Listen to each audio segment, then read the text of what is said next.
ပါရှင်ဒီနေ့ကတော့ဗာလေးမြောက်ပေးမလဲဆိုလို့ရှိရင်ဒီ coin ထုတ်အကြောင်းလေးကိုမြောက်ပေးမှာဖြစ်ပါတယ်ရှင်6ထုတ် coin လေးပေါ့နော်ဒါကတရုတ်6ထုတ် coin လေးဖြစ်ပါတယ်တရုတ်6ထုတ် coin ရဲ့ဒီပတ်လန်းအလုပ်လုပ်ပုံလေးတွေကိုညီမမြောက်ပေးတော့မှာဖြစ်ပါတယ်ရှင် coin တို့ကို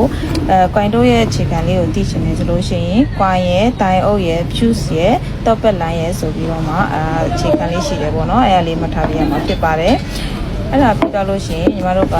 ပထမဆုံးအနေနဲ့ဒီမီးထုတ်အကြောင်းလေးတွေကိုရှင်းပြမယ်ဒီထုတ်ကလေးရှိပါတယ်เนาะတရုတ်ကွိုင်ထုတ်မှာဆိုရင်6ထုတ်ရှိပါတယ်တစ်ထုတ်နှစ်ထုတ်သုံးထုတ်လေးထုတ်ငါးထုတ်6ထုတ်ဆိုပြီးတော့လာပါတယ်เนาะဒါကြောင့်6ထုတ်ကွိုင်လို့ခေါ်ပါတယ်ဒီ6ထုတ်ကွိုင်မှာဘယ်ဟာတွေကအလုပ်လုပ်လဲဆိုတာကိုတခြားရှင်းပြတော့မှာဖြစ်ပါတယ်ပထမဆုံးအနေနဲ့ညီမရှင်းပြချင်တာကတော့ဒီအနီရောင်ထုတ်ကလေးတွေကကြတော့ဒီအနီရောင်ထုတ်ကလေး၅ထုတ်ကကြတော့ဘာအလုပ်လုပ်လဲဆိုလို့ရှိရင်သူကအဝါနှစ်ပင်မှာပဲအလုပ်လုပ်ပါတယ်เนาะဒီအဝါနှစ်ပင်ပေါ့เนาะဒီအဝါနှစ်ပင်ကိုပဲအလုပ်လုပ်ပါတယ်အဝါနှစ်ပင်ကဒီကောင်က AC ပေါ့เนาะ AC ကိုထုတ်ပေးပါတယ်ဒီအဝါနှစ်ပင်ဒီဆက်နိုးထုတ်ပိုင်းကကြတော့ညီမတို့ကဘယ်မှာအလုပ်လုပ်ပြီးလဲဆိုရင်ဆက်နိုးထုတ်ပိုင်းကကြတော့ညီမတို့ကနက်နီကျိုးလေးပေါ့နော်ဒီနက်နီကျိုးလေးကိုဒီနက်နီကျိုးလေးကိုအလုပ်လုပ်ပေးတာဖြစ်ပါတယ်ဒီအနီရောင်အထုပ်ကလေးတွေကကြတော့ဒီနက်နီကျိုးနဲ့ဒီအထုပ်နဲ့သက်ဆိုင်ပေါ့နော်လုံးဝမသက်ဆိုင်ပါဘူးရှင်လုံးဝလည်းမသက်ဆိုင်ဘူးပေါ့နော်ခြာကျင်ထုတ်ပေးတာဆိုလို့ရှိရင်ဒီအဝါနှစ်ပင်ကထုတ်ပေးသလိုဒီငါးထုတ်ကနေထုတ်ပေးပါတယ်နော်ဒီအနီရောင်ငါးထုတ်ကနေထုတ်ပေးပါတယ်ဒီကောင်ကနေထုတ်ပေးတာမဟုတ်နော်ဒီအနက်ရောင်ကွိုင်ကထုတ်ပေးမယ်တခြားဟာတွေအုပ်ထားမယ်ပေါ့နော်ဒီကောင်ကထုတ်ပေးတဲ့ဆက်နိုးထုတ်ပန်ကကြတော့နက်နီကျိုးပဲရှိတယ်အဲ့ဒါကကြတော့ CDI နဲ့ကိုဝင်တဲ့ကျိုးပေါ့နော် CDI နဲ့ကိုဝင်တော့မှာဖြစ်ပါတယ်ဒီအဝါနှစ်ပင်ကတော့တိုင်အုပ်ထဲကိုဝင်မှာဖြစ်တယ်ပေါ့နော်တိုင်အုပ်ထဲကိုဝင်တော့မှာဖြစ်တယ်AC ထုတ်ပေးတယ်ပေါ့နော်တကယ်လို့များပေါ့နော်ဒီအနီရောင်ငါးထုတ်တွေကတစ်ခုခုပြတ်နေမယ်ဆိုလို့ရှိရင်ဒီအဝါတစားစားမှာလုံးဝမီးထွက်မှာမဟုတ်ဘူးမီးလာမှာမဟုတ်ဘူးပေါ့နော်ဒီအနီရောင်အထုတ်ငါးထုတ်တွေကနေမှအထုတ်တစ်ထုတ်ဒီအနီရောင်ထုတ်တစ်ထုတ်ပဲဖြစ်နှစ်ထုတ်ပြပြတ်သွားလို့ရှိရင်ဒီအဝါရောင်ခြာကျင်ကျိုးမှာမီးထွက်လာမှာမဟုတ်ဘူးပေါ့နော်တိုင်းလေးကိုတော့နောက်ရကြရင်ပြပေးမယ်အရင်ဗီဒီယိုတွေမှာတော့တိုင်းလေးတွေတင်ပေးထားပါတယ်နော်နောက်ပြီးတော့ထပ်ပြီးတင်ပေးပါမယ်ဒီခြာတင်ကျိုးမှာမီးမရောက်တော့ဒီမီးမရောက်ဘူးဆိုလို့ရှိရင်ညီမတို့ကဒိုင်အုပ်ထဲကိုခြာတင်ဝင်မပေးနိုင်ဘူးပြီးသားလို့ရှိရင်ဒိုင်အုပ်ကနေတက်စင်ပတိထဲကိုခြာတင်ဝင်မှာမဟုတ်တော့ဘူးပေါ့နော်ဒီငါးထုတ်အကြောင်းကတော့ဒါရပြီပေါ့နော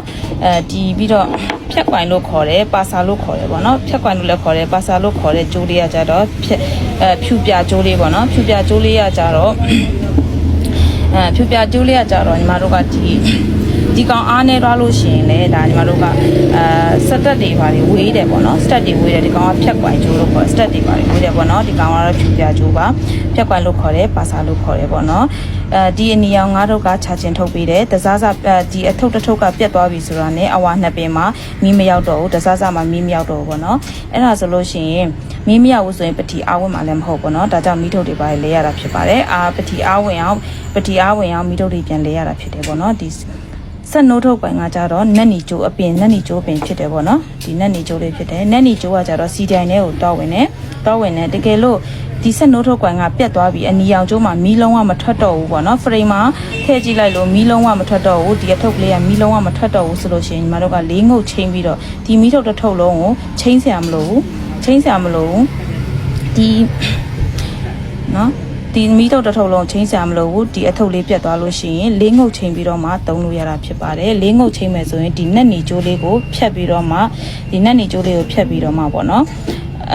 ်အနက်ရောင်ဘယ်အကျိုးမဆိုတွဲပြီးတော့မှလေးငုပ်ချင်းပြီးတော့သုံးလို့ရတာဖြစ်ပါတယ်ဒီငါးထုံးနဲ့မဆိုင်ပါဘူးเนาะဒီကောင်ပြတ်သွားပြီဆိုလို့ရှိရင်လေးငုပ်ချင်းပြီးသုံးလို့ရပါသေးတယ်ဒီငါးထုံးနဲ့မဆိုင်ပေါ့เนาะတကယ်လို့ဒီကောင်ကဆက်နိုးထုတ်ပိုင်းကကောင်းပြီးတော့ပတိအားဝင်ဖို့ဆိုလို့ရှိရင်ဒီငါးထုပ်ကမကောင်းဘူးဆိုလို့ရှိရင်เนาะမီးထုတ်လိုက်လဲပြရမှာဖြစ်ပါတယ်ရှင်ကျွန်တော်ကဒါအလွယ်ကူဆုံးနဲ့အမှတ်မယ်ဆိုလို့ရှိရင်ဒီအနီရောင်ငါးထုတ်ကကြတော့ပတိအတွက်ခြာကျင်အတွက်တိုင်အုပ်အတွက်အလုပ်လုပ်ပါတယ်ဒီဆက်နိုးထုတ်ပိုင်းကကြတော့ညီမတို့က CDI ကိုအလုပ်လုပ်ပေးတယ်ပေါ့နော်ဆက်နိုးဖို့ရစတက်ဆွဲဖို့ရအတွက်ကိုဒီနက်နီကျိုးလေးရအလုပ်လုပ်ပေးရဖြစ်ပါတယ်ဒီဆက်နိုးထုတ်ပိုင်းက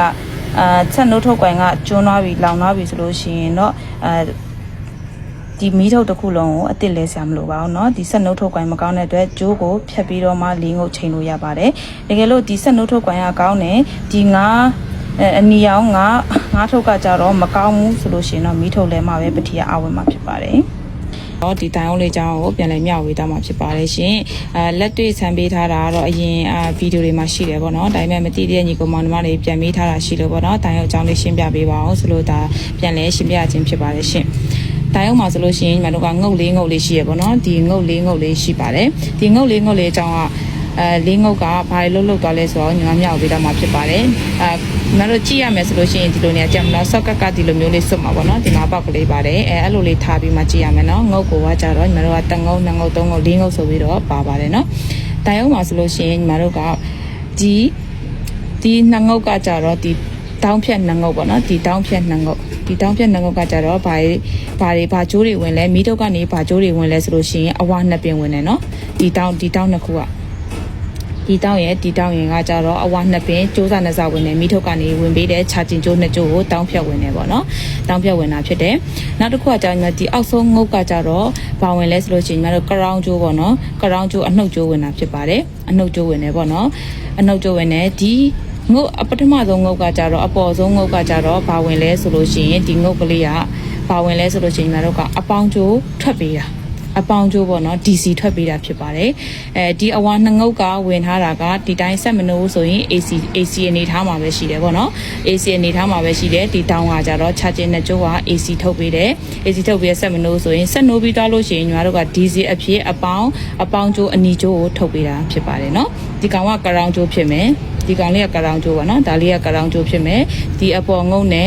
ဒီအောက်ငုတ်တွေကကြတော့တောင်းဖြတ်ပေါ့နော်ဒီလိုတောင်းဖြတ်ငုတ်ကကြတော့အဝါနှစ်ပင်ချခြင်းကျိုး AC ထွက်ပေးတာဖြစ်ပါတယ် AC ထည့်ပေးရဖြစ်တယ်နော်အဲဆိုတော့ဆက်နိုးလိုက်ပြီဆိုလို့ရှိရင်ညီမတို့ကဒိုင်အိုကနေမှဒီအတွင်းထဲကနေပြီးမှပြောင်းပြီးတော့ဘာထွက်လာလဲဆိုလို့ရှိရင် DC ထွက်တယ် DC အပေါင်းကျိုးထွက်တယ်ပေါ့နော်အနီကျိုးထွက်တယ်ဒီလိုမျိုးဖြစ်ရမယ်နော်ညီမတို့ကဒီအဝါနှစ်ပင်မိထုတ်ကလာတာအဝါနှစ်ပင်ကဒီတိုင်းအောင်မှာဒီနှစ်ပင်ပဲဝင်နေပေါ့နော်တရားကရောင်ကျိုးဝင်နေဒီကောင်ကအပေါင်းကျိုးပြန်ထုတ်ပေးတယ်နော်အပေါင်းကျိုးပြန်ထုတ်ပေးတယ်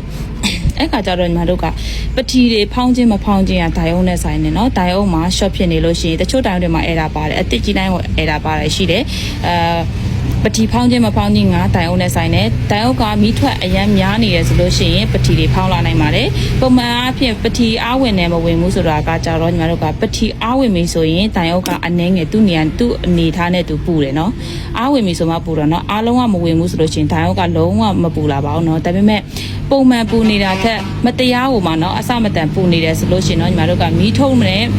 မီးထုံးတဲ့ဒိုင်အုံကြားမှာပြဿနာလေးတွေဝါယာပြဿနာလေးတွေရှိနိုင်တယ်ဒါကြောင့်မို့မီးထုံးမှာစစ်ပေးရမယ်မီတာကင်ပြီးစစ်ပေးရမယ်ပေါ့နော်ပြီးလို့ရှိရင်ဒိုင်အုပ်တွေကိုစစ်ပေးရမှာဖြစ်ပါတယ်ဒိုင်အုပ်ကပုံမှန်အနေထားပဲပူတယ်ဆိုလို့ရှိရင်တော့ပတိအားဝင်နေလို့ပူတာဖြစ်ပါတယ်နော်ဆက်နိုးပြီဆိုလို့ရှိရင်တော့ပူတတ်ပါတယ်အဲ့ဒါကိုကြောက်စရာမလိုဘူးပေါ့နော်မတရားဖြစ်ပူနေတယ်အရန်တတော်ကိုကင်ကြည့်လိုက်လို့မတရားပူနေရဆိုလို့ရှိရင်တော့ဒါဒိုင်အုပ်နဲ့မီးထုတ်ကြမှာမီးထုတ်မှာဒါပြဿနာလေးရှိတယ်အဲ့ဒါလေးကိုစစ်ပေးရမှာဖြစ်ပါတယ်ရှင်ဒိုင်အုပ်ခဏလောင်တာကြတော့ညီမတို့မီးထုတ်ကနေအားအဝင်အထွက်တွေတအားများနေတဲ့ခါကြောက်ရှင်နဲ့ဒိုင်ရုံခဏပြတ်တတ်တယ်။ဒိုင်ရုံပြတ်ပြီဆိုလို့ရှိရင်ညီမတို့ကပတိကိုချခြင်းနဲ့ဝင်ပေးမှာမဟုတ်တော့ဘူးเนาะ။ဒါကြောင့်မလို့မီးထုံနဲ့ဒိုင်အုပ်ချားမှာဆိုလို့ရှိရင်တေချာလေးကိစ္စပြီးစစ်ပေးရမှာဖြစ်ပါတယ်။ဒါကတော့ဒိုင်ရုံကြောင်းလေးမျှဝေပေးထားတာဖြစ်ပါတယ်။ဒီကချခြင်းကနေပေါ့နော်။ဒိုင်အုပ်ကနေချခြင်းဘယ်လိုဝင်လဲ။မီးထုံကနေဒိုင်အုပ်ကနေဖြူကနေပတိကိုချခြင်းဘယ်လိုဝင်လဲဆိုတော့လေညီမအစဆုံးမျှပေးတော့မှာဖြစ်ပါတယ်။ပြီးတော့လို့ရှိရင်တော့အလုပ်လုပ်ပုံလေးတစ်ခါမျှပေးတော့မယ်เนาะ။ coin တော့ဒိုင်အုပ်ဖြူပတိတော့ဆိုပြီးတော့မှမှတ်ထားပြရမှာဖြစ်ပါတယ်เนาะအဲဆိုလို့ရှိရင်ညီမတို့ကဒီပိုင်တုတ်ကနေပြီးမှချခြင်းနှစ်ကျိုးထုတ်ပေးလိုက်တယ်ပေါ့နော်ချခြင်းအဝါနှစ်ပင်ကို AC က AC ထုတ်ပေးလိုက်တယ်ပေါ့နော် AC ထုတ်ပေးလိုက်တဲ့အနေထားမှာဆိုလို့ရှိရင်ညီမတို့ကဒိုင်အုပ်မှာဝင်သွားတယ်ဒိုင်အုပ်မှာဆိုလို့ရှိရင်ညီမတို့ကဒီမှာဒိုင်အုပ်မှာဆိုလို့ရှိရင်ညီမတို့ကဒီတောင်းနေပေါ့နော်အပေါ်တောင်းနဲ့အောက်တောင်းလေးကိုကြတော့ညီမတို့ကဒီမှာအဝါနှစ်ပင်သုံးတယ်လို့ပြောထားတယ်နော်ဒီအောက်ဆုံးအတောင်းကကြတော့ညီမတို့ကဘာသုံးလဲဆိုလို့ရှိရင်ဒီအောက်ဆုံးကကြတော့ကရောင်ကျိုးလေးထုတ်တယ်ပေါ့နော်ဒီအဝါနှစ်ပင် AC ကျိုးကနေ AC ကျိုးကနေမှဒိုင်အုပ်ကိုဒိုင်အုပ်ထဲကနေပြောင်းပြီးတော့မှ DC ဆိုပြီးတော့အပေါင်းကျိုးထွက်တယ်ပေါ့နော်အနီကျိုးထွက်တယ်ဒီအနီကျိုးကဘယ်ကိုသွားလဲဆိုလို့ရှိရင်ညီမတို့ fuse ကိုဝင်တယ်ချာချင်းနှစ်ကျိုးကနေပြောင်းပြီးတော့အပေါင်းကျိုးထုတ်ပေးတာဖြစ်တယ်အပေါင်းကျိုးကနေမှသစင်းညီမတို့ကဒီမှာဒီလိုနေရာကိုတက်လိုက်မယ်ပေါ့နော်ဒီမှာလေဒီဒိုင်အုပ်ကနေမှ DC ထုတ်ပြီးတော့မှညီမတို့ကအပေါင်းပတိအပေါင်းနဲ့ကိုဝင်တယ်ဒီလိုဝင်သွားတာပေါ့နော်ဒါဆိုရင်တော့မြင်တာမယ်လို့ထင်ပါတယ်နော်အပေါ်ဒီ ဒီငုတ်လေးကနေပြီးမှာပေါ့နော်ဒီငုတ်လေးအပေါ်ဆုံးငုတ်ကလေးကနေပြီးမှညီမတို့ကပတိအပေါင်းကျိုးတွေကိုဝင်နေချချင်းဝင်နေပေါ့နော်ဒီကိုပတိအားသွင်းပေးတယ်ပေါ့နော်ဒီ fuse ကဒီထဲဝင်မှာเนาะဒီအပေါင်းလေးဝင်မှာဒီအပေါင်းကနေမှပြန်ထုတ်ပေးလိုက်တာကျတော့ဘယ်ဝင်လဲဆိုလို့ရှိရင်ဒီတော့လေးကိုဝင်တယ်เนาะဒီအပေါင်းကနေလွတ်ပေးလိုက်တဲ့ကျိုးကကျတော့ဒီတော့ socket ထဲကိုဝင်တယ်အပေါင်းကျိုးအနီကျိုးပေါ့เนาะဒီမှာကရောင်းကျိုးရှိမယ်တော့ကျိုးရှိမယ်မဲကျိုးရှိမယ်ပေါ့เนาะဒီအနီကျိုးကပတိကလာတဲ့အနီကျိုးဖြစ်တယ်เนาะတကယ်လို့ဖြူတွေပြတ်နေမယ်ပေါ့နော်ဒီကြားထဲမှာဖြူတွေပြတ်နေမယ်ဒီကိုလည်းမရောက်ဘူးဆိုလို့ရှိရင်ညီမတို့ကဒီတော့ကအလုံးလုံးမှာမဟုတ်တော့တော့အလုံးလုံးမှာမဟုတ်နော်တော့ဖွင့်ရင်လည်းသူကမီးမလာအောင်တိုင်ခွက်တွေမှာလည်းမီးမလင်းတော့ပေါ့နော်ဒါကြောင့်မို့ဒီအနီကျိုးအလုံးလုံးပုံကဒီပတိကနေတိုက်ရိုက်လာတာဖြစ်တယ်နော်အရင်စာတွေမှာလည်းညီမကောင်းကောင်းတင်ထားပြီးသားဖြစ်တယ်ပေါ့နော်ဒါဆိုရင်တေချာလေးရှင်းမယ်တင်တယ်ဒီ coin ထုတ်ကနေမှချာချင်းအဝနှစ်ပင်ကို AC အဖြစ်ထုတ်ပေးလိုက်တယ် AC ကနေပြီးမှညီမတို့အပေါ်တောင်းအောက်တောင်းနေပေါ့နော်အပေါ်တောင်းအောက်တောင်းနေဒီနေရာနဲ့ဒီနေရာလေးက AC ထုတ်ပေးတယ်ချာချင်းထုတ်ပေးတယ်ပေါ့နော်ချာချင်းပို့ပေးတယ်ပို့ပေးတဲ့အခါကျဒိုင်ယုတ်ထဲကနေကူးပြောင်းသွားရင်မှ DC အဖြစ်ဒီငုတ်ကလေးက DC အဖြစ်နဲ့ပတိတဲ့ကိုချာချင်းအဖြစ်နဲ့ဝင်မယ်ပေါ့နော်ဖြူခံပြီးပါအောင်မယ်ကြားထဲမှာဖြူတွေပြက်နေမယ်ဆ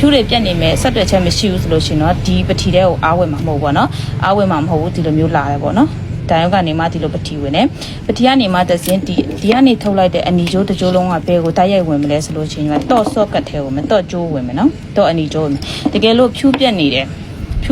ဆိုလို့ရှိရင်တိုင်ခွက်မှာလည်းမီးမလာတယ်လို့တော့ကလည်းအလုံးလုံးမှာမဟုတ်ပါဘူးเนาะဒါလေးကိုတည်တည်ချာချာလေးလေးလာထားမယ်ဆိုလို့ရှိရင်တော့ဝါယာပတ်လန်းချောင်းလေးကိုအနည်းအချင်းအဖြစ်တိမှဖြစ်ပါတယ်เนาะကျေးဇူးအများကြီးတင်ပါတယ်ရှင်